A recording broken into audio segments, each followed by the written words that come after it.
energètic molt més baix del que és habitual. Com podríem definir un ecobarri?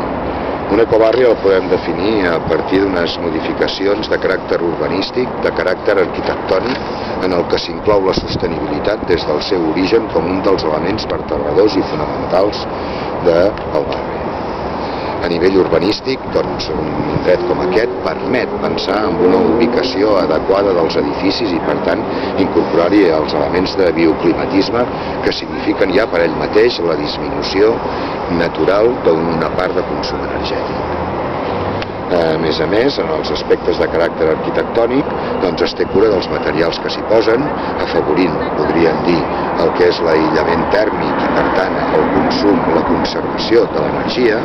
Això ve dels materials, per exemple, d'aïllament de les parets, o pot venir també a partir del doble vidre en les finestres, pot ve també en l'aïllament dels sostres, etc. Tot això permet que els consums naturals siguin menors dels que serien si no hagués estat pensat prèviament.